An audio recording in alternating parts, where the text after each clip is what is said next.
Вот тут вот в вазе на столе срезанная гортензия. В те дни, когда императрица находилась во дворце, его украшали живые цветы, много сирени, фиалок.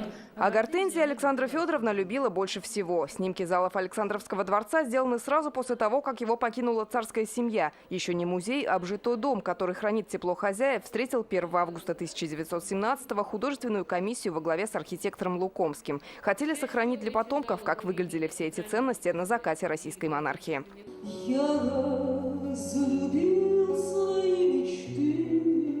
Дух ушедшей эпохи и в любимой музыке царя. В начале прошлого века в моде романсы, а на передовой фотодела автохром – первая в мире технология цветных снимков для массового применения. Автохром, в отличие от обычной цветной фотографии, позволяет изучать изображенные интерьеры в мельчайших деталях. Александровский дворец сейчас как раз на реставрации. Снимки как никогда актуальны. Интересна и история самой коллекции. 12 автохромов в Царское Село привез английский турист в конце 50-х. Еще 33 купили у вдовы фотографа в 60-е. Снимки, попавшие за границу, нашлись в Париже. В 2012 году на аукционе всплыли 48 штук, которые мы, к счастью, увидели и долго за них торговались. Но, к счастью, торговался с нами меценат, который обожает Александровский дворец, американец. Он, когда узнал, что это мы, то тут же отказался от торгов. Покинув Царское Село, Романовы проживут меньше года. Их расстреляют в Екатеринбурге, останки найдут лишь в 91-м и часть в 2007-м. К годовщине Следком России обнародовал результаты новой экспертизы. Останки подлинные. Мать, отец, 4 дочери и сын.